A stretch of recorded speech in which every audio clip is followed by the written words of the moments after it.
background on this project is that we were interested in, a lot of us have been interested in what the future of agriculture in Ohio might look like.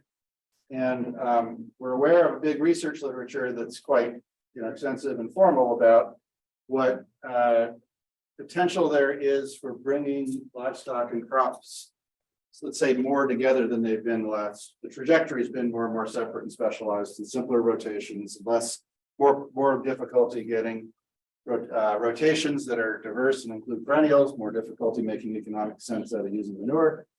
And so we were interested in the idea that, and I think the fertilizer prices last year is a hint of what's to come, worlds in which there's going to be a lot of drive towards rewarding people who can figure out how to bring manure back into crop production, who can figure out the benefits of rotations that might get you, let's say, carbon in the soil faster if people are going to pay you for it. So I think there might be economic rewards. Right now, the push isn't really clear. And but anyway, so we thought getting out on farms that integrate crops and livestock or not in very different ways gives us a chance to look at Ohio at what are some of the outcomes that you see on real working fields, real working farms.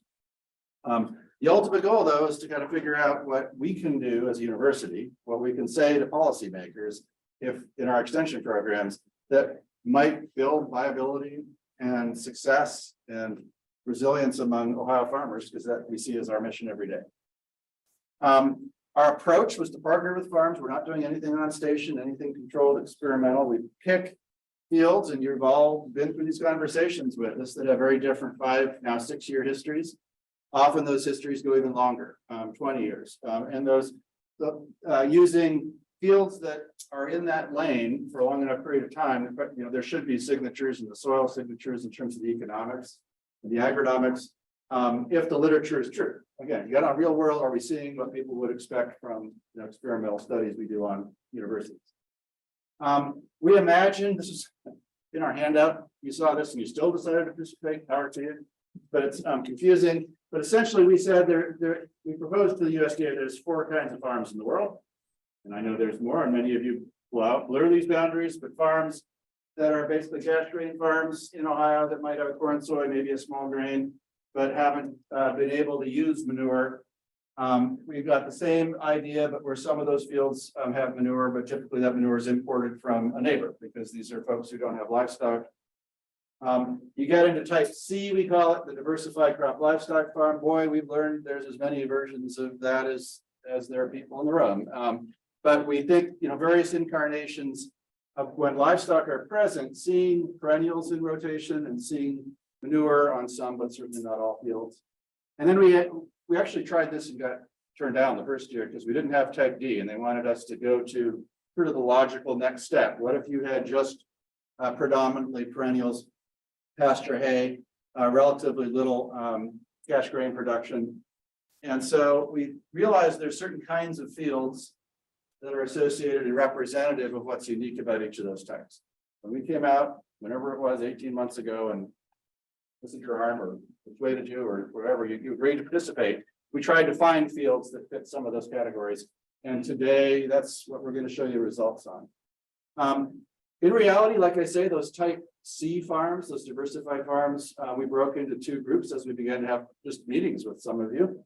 So type A would be cash grains without manure. Type B would be adding manure. C, adding cattle, but forages are often not perennials. So we have a lot of folks who are doing annual forages more. And then type C2, we call it, is perennial forages come into the picture. And then type D, theoretically. Now, none of you are pure, so we came up with the rule saying if it's 15% or less, so somebody who grows 10% of your ground is in corn, but predominantly in perennial forages, we're going to call you a type D for us. Anyway, don't worry too much about the farm types. They don't come out that much in the work we're going to show you today. More important are field types. And what we've really used to certainly summarize field level information is fields that have a particular history and management history that gives them some unique kind of insights into the world. Class 1 fields, we call cash grain fields that have had corn and soybeans only, or no perennials and no manure. We might have a small grain in rotation periodically. with or without tillage, with or without cover crop, we didn't make a distinction, but we can tease that out down the road. Class 2 is the same thing, but we're adding manure. At least one, sometimes 5 out of 5 years. Class 3 fields have a diverse rotation. So they've got manure, they've got perennials in rotation over the last 5 years. And then class 4 would be fields that don't have any corn, soy, or wheat. It's all in perennials for at least the last 5. Make sense? And so when we'll spend a lot of this morning going through soils. And the soils data is kind of the heart of what we can talk about the most today. And what we're looking at is, are we seeing the kinds of differences across soil metrics that the literature would suggest we'd see, and how does that work out in the Ohio context on real farms? What did we get? We got 31 farmers involved in this project. 16 here in Wayne County area.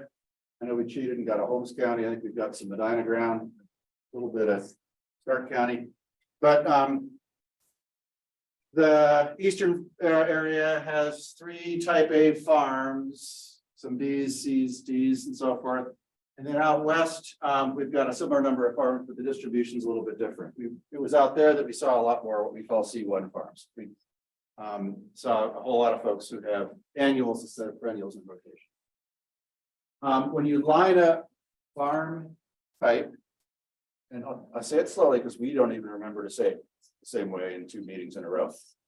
With field class, right? Fields, not surprisingly, our class 1 fields, cash grain only without manure, are only on A and B farms. We didn't pick any. They might exist on other farms. Well, we actually have one C2 farm, or a couple C2 farms that have those fields, so we grabbed them to get examples. We have 17 class 1 farm fields across all these farms, 30 class 2s, 21 class 3s, and 18 class 4s. And you can kind of see these C2s present examples of all the classes in different combinations. I don't want to dwell too much on this, but just to kind of show you, we've got 86 fields in this project and 31 farms. All of you know your own individual combination.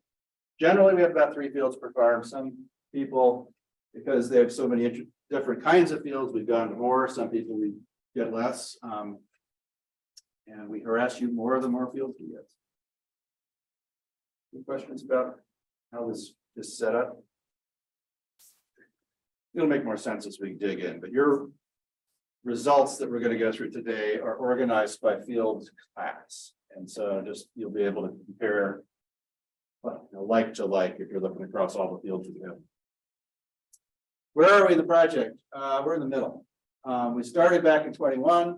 We got organized. We did a year of field work. We are out trying to finish the interviews. We haven't done it with everybody, but we're very close to done capturing information on what actually happened in 2022.